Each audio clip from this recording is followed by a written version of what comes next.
Hey, my name is Julian Rodriguez-Drix. I am the programs coordinator at the Environmental Justice League of Rhode Island. The two main programs that I'm running are the youth programs, which during the school year is Ecoyouth, during the summer is the Community Environmental College, and we also have a project called the Green Drive Bus, which is a youth-run project to convert a bus to run on vegetable oil, and they make a workshop and a documentary about the bus that addresses issues of climate change, air pollution, asthma, and just all the related issues around oil, and showing what an alternative can look like as an inspiring symbol for youth.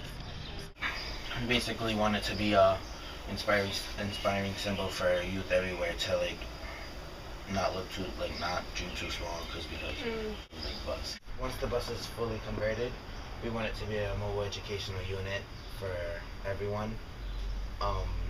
We could be able to take it to different conferences and different places.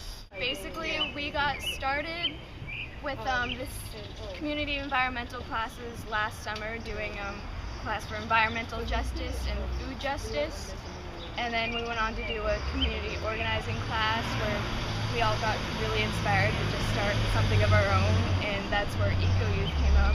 My name's Felicia, and I followed her to class one year and got hooked. Be the spokesperson for the bus. So when I go places, I'll be like, oh, I'm the one that's doing the green drive because of Youth Venture.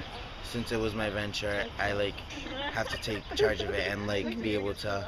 So just like how Jumi has her Jam to Fit, Carissa has her Eco Extras for Youth Venture. I'm the person for Green Drive, but I still say that it's Ecoyouth that's doing it.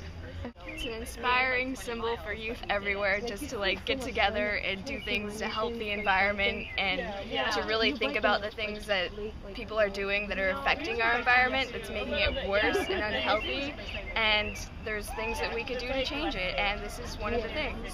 How grassroots advocacy can grow so big, something so small like planting a tree can beautify a town and clean the air a tad bit, and just it's so how so little can just be so big. It's just so inspiring. When I got started with the Environmental Justice League, I was in the CEC the first year they even did it, and I honestly only went in there because my teacher Michelle, she was like, you should go in there because some of your classmates for your new classroom will be in there because I transferred schools. But once I got into it, I loved it. I don't know what it was about it, but I just got super passionate about it. And then off of that, I went into a program called Ecoyouth, and that was during the year instead of just the summer. And we basically did the same thing, learned about the environment, learned about food justice, environmental justice. And then after that, I went into Youth Venture, and I started my program, Eco Extras, and I make these little creature things. And I make jewelry as well, and I also got bottles donated from a furniture store called Color Time. And basically, I'm just trying to teach youth a new way to reuse. Instead of all that stuff I made and all that stuff that got donated probably would have been in the trash. So I'm just trying to teach youth a new way to reuse in a fun way.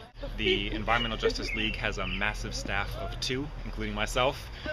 So we balance a lot. And my coworker Amelia Rose, who's the director of the EJ League, also works on a project called the Healthy Corner Store Initiative, which started out of the Community Environmental College. It was a youth program idea. We're focusing on picking some elementary schools and focusing on the corner stores around those schools and working to have there be healthier options in those stores, so fresh fruit, fresh produce, healthy snack options that are affordable, culturally relevant, and more available, and working with parents, PTA associations, and students to create the demand while also working on the supply for those foods. In terms of how it relates to climate change and the fight against fossil fuel production, I think environmental justice needs to be center to that, because the people who are most impacted by everything that causes climate change, as well as the effects of climate change, solutions, if you don't take environmental justice into account, you end up with false solutions, which, business-friendly things such as carbon trading, cap and trade, things that might sound good on a business sheet, but when you come down to them, they don't stop climate change, and they benefit the corporations, not the people most impacted. So I think in terms of environmental justice and climate change, when that's put at the center of it, you find solutions that address inequality, that actually are real solutions to stopping climate change and address the core of the issue at the point of production, at the point of burning, and also when you're looking at climate disasters and the people that are impacted by that. So that's why environmental justice is important to climate change.